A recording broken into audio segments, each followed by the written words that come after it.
శ్రీ లక్ష్మీ నరసింహస్వామి జ్యోతిష్యాలయం మీకు తీరని ఎటువంటి సమస్యలున్నా పూజారి గురువుగారిని సంప్రదించండి. ప్రేమ, పెళ్లి, భార్యాభర్తల సమస్యలు, స్త్రీ పురుష వశీకరణం 100% గ్యారంటీ. ఇక ఇల్లు, భూమి సమస్యలు, సంతానం లేకపోవడం, నమ్మిన అమ్మాయి లేదా నమ్మిన అబ్బాయి దూరమయ్యారా? అయితే లక్ష్మీ నరసింహస్వామి పూజారి గారిని సంప్రదించండి. ప్రత్యేకమైన పూజలు చేస్తారు. నమ్మకంతో గురువుగారిని సంప్రదించండి. గురువుగారి యొక్క ఫోన్ నంబర్ 8897741766. ఓం శ్రీ మాత్రే నమః. ఓం శ్రీ వారాహిదేవ్యే నమః. అమ్మవారి భక్తులందరూ కూడా నమస్కారం అండి. అమ్మవారి ఆశీర్వాదంతో, ఆ తల్లి చల్లని చూపుతో అందరూ కూడా సుఖంగా, సంతోషంగా, అష్టైశ్వర్య, ఆరోగ్య, అభివృద్ధితో ఉండాలని మనస్ఫూర్తిగా కోరుకుంటూ ఈరోజు ఈ వీడియోని మొదలు పెడుతున్నాను. ఈరోజు వీడియో ఏంటంటే, మీరు రహస్యంగా ఆవాలతో ఈరోజు ఈ పరిహారం కనుక చేసుకున్నట్లయితే, మీరు ప్రేమించిన వారు, మీరు ఇష్టపడిన వారు ఎక్కడున్నా సరే, సప్త సముద్రాల అవతలున్నా సరే, మీతో ప్రేమతో సంతోషంగా మిమ్మల్ని వెతుక్కుంటూ వస్తారనమాట.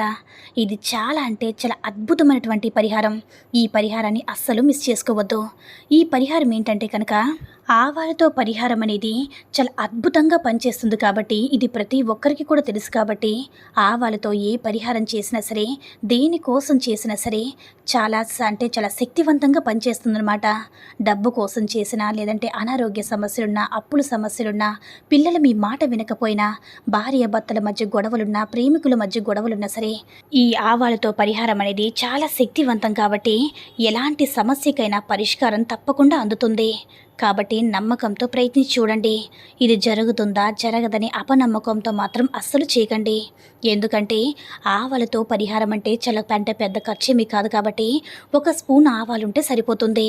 మీకున్నటువంటి ఎలాంటి చిక్కు సమస్య అయినా సరే తప్పకుండా వాటి నుంచి బయటపడేటటువంటి సమస్యకు పరిష్కారం చూపేటటువంటి అద్భుతమైనటువంటి రిజల్ట్ అనేది తప్పకుండా పొందుతారు. కాబట్టి ప్రతి ఒక్కరూ కూడా ఈ యొక్క ఆవాలతో ఈ పరిహారం చేసుకుని, మీరు కోరుకున్న వారిని సొంతం చేసుకుని సంతోషంగా ఉండండి. చాలామంది కూడా భార్యాభర్తలు చీటికి మాటికి ఇంట్లో గొడవలు పడుతూనే ఉంటారు. ఇంట్లో వాతావరణం అనేది ప్రశాంతంగా ఉండదు. ఏదో ఒక నరదృష్టి, ఎవరో ఒకరి ఏడుపు తగిలో, ఏదో ఒక దీనివల్ల దిష్టి ప్రభావం ఆ ఇంటికి మీకు తగిలి, మీకున్నటువంటి దిష్టి దోషాల వల్ల మీ మధ్య అంటే మీ ఇద్దరి మధ్య ఉండేటటువంటి గొడవలు అనేవి ఇంకా పెరిగే అవకాశాలు అయితే ఎక్కువగా ఉంటాయి. ఏదైనా అంటే ఏ చిన్న మాట అయినా సరే, ఎదుటి వారి యొక్క ఏడుపు, దిష్టి దోషాలు తగలడం వల్ల అది పెద్ద మాటగా తయారయ్యి, అంటే చిన్న సమస్య అయినా, చిన్న మాట అయినా, చిన్న గొడవ అయినా సరే చిలికి గాలివానలా అయ్యి అది పెద్దదిగా తయారయ్యి, మీ మనసు అనేది ప్రశాంతంగా లేకుండా, మీ ఇంటి వాతావరణం అనేది ప్రశాంతంగా లేకుండా, మీ పిల్లలు కూడా అంటే సంతోషంగా ఉండలేక అందరి జీవితాలు కూడా సర్వనాశనం చేసేస్తుంది. కాబట్టి నరదృష్టికి నల్లరాయి అయినా సరే పగిలిపోతుందని పెద్దలు అంటారు. కాబట్టి ప్రతి ఒక్కరూ కూడా ఈ పరిహారం చేసుకోవాలన్నమాట. అయితే కొంతమందిలో ప్రేమికులు ఉంటారు. వాళ్ళు చాలా ఇష్టంగా ప్రేమించుకుంటూ ఉంటారు. అలా కొంతకాలమైన తర్వాత వారికి అంటే మూడో వ్యక్తి వల్ల కావచ్చు, లేదంటే వారిలో ఉండేటటువంటి ఈగో ప్రాబ్లం వల్ల కావచ్చు, వారిద్దరి మధ్య మాట పెరిగి చాలా దూరం అయిపోతూ ఉంటారనమాట. నేనేం తప్పు చేశాను, నేనే ఎందుకు ముందు మాట్లాడాలని చెప్పి అమ్మాయి అయినా లేదంటే అబ్బాయి అయినా ఇలా ఈగో కారణాల వల్ల విడిపోతూ ఉంటారనమాట. వారిద్దరి మధ్య దూరం చాలా పెరిగిపోతుంది. మరి కొన్నాళ్ళ తర్వాత మేము ఎందుకు గొడవలాడుకున్నామనే విషయాన్ని ఆలోచిస్తే అప్పుడు వారికి అర్థమవుతుంది, మేము ఎందుకు అసలు దేనికి మేము దెబ్బలాడుకున్నామని వాళ్ళలోని వాళ్ళే రియలైజ్ అవుతారు. కానీ అప్పటికి జరగాల్సిందంతా జరిగిపోతుంది. అలాంటి వారందరూ కూడా ఈ ఆవాలతో ఈ పరిహారం చేసుకోవచ్చు. ముందుగా ఒక ప్లేటును తీసుకోండి. అందులో ఉప్పు వేయండి. ఉప్పు కూడా నెగిటివ్ ఎనర్జీని లాగేసుకోవడంలో మీకు చాలా సహాయం చేస్తుంది. గల్లుప్పుతో ఈ పరిహారం చేయాలి కాబట్టి, మీ ఇతరులు చెడు ఏడుపులున్నా, చెడు దృష్టి ఉన్నా సరే తొలగిపోవాలని చేస్తున్నాం కాబట్టి గల్లుప్పు ఈ పరిహారంలోకి ఉపయోగించుకోవాలి. ప్లేట్లో ఉప్పు వేశాక అందులో ఆవాలను వేయండి. వంటల్లో తాలింపు ఆవాలు ఉపయోగిస్తాం కదా, ఆ తాలింపులో ఉపయోగించే ఆవాల్ని ఈ పరిహారంలో వాడవచ్చు. ఆవాలు దిష్టిని బాగా తొలగించేస్తూ ఉంటాయి. నెగిటివ్ ఎనర్జీని కూడా తొలగించేస్తూ ఉంటాయి. మీకున్నటువంటి నెగిటివ్ ఎనర్జీ, మీకున్నటువంటి దిష్టి దోషాలు, మీ జాతకంలో ఉన్నటువంటి దోషాలన్నీ కూడా తొలగిస్తాయి. కాబట్టి ఒక బౌల్ తీసుకొని అందులో ఉప్పు ఆవాలు వేసి కాస్త చిటికెడు పసుపు చిటికెడు కుంకుమ వేసుకొని మీ ఇల్లంతా కూడా తిరగండి.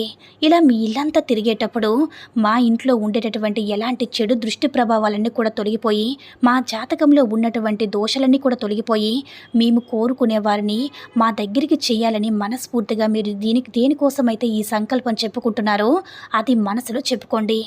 అలా చెప్పుకున్న తర్వాత మీరు ఏదో ఒక మూలన అంటే ఈశాన్య మూలనైనా లేదంటే ఎవరు చూడని తాకని ప్రదేశంలో ఒక మూలన ఉంచండి. అలానే రాత్రంతా ఉంచేసి మరుసటి నాడు ఉదయమే లేచిన వెంటనే ఆ బౌల్లో ఉండేటటువంటి ఉప్పు ఆవాలు అన్నీ కూడా ఎవరు తొక్కని ప్రదేశంలో కానీ చెట్టు మొదట్లో కానీ వేసేసి ఆ బౌల్ని కాలు చేతులను శుభ్రంగా కడుక్కుని ఇంటికి వచ్చేయండి. ఇలా చేస్తే మీ ఇంట్లో ఉన్నటువంటి దిష్టి దోషాలన్నింటినీ కూడా ఉప్పు ఆవాలు పసుపు కుంకుమ అన్నీ కూడా గ్రహించుకుంటాయి కాబట్టి అన్నీ కూడా తొలగిపోయి మీరు కోరుకున్న వారిని మనసులో తలుచుకుని పరిహారం చేస్తారు కాబట్టి వారే తప్పకుండా వారి తప్పును తెలుసుకొని మీ సొంతం అవుతారన్నమాట. ఎక్కడున్నా సరే ప్రేమతో మిమ్మల్ని వెతుక్కుంటూ వస్తారు. కాబట్టి నమ్మకంతో ఈ పరిహారం చేయండి, అంతా మంచి జరుగుతుంది. ఈ వీడియో నచ్చినట్లయితే లైక్ చేసి షేర్ చేయండి. మరిన్ని వీడియోస్ కోసం మన ఛానల్ని సబ్స్క్రైబ్ చేసుకుని మాకు కొంచెం సపోర్ట్ చేయండి. ధన్యవాదములు.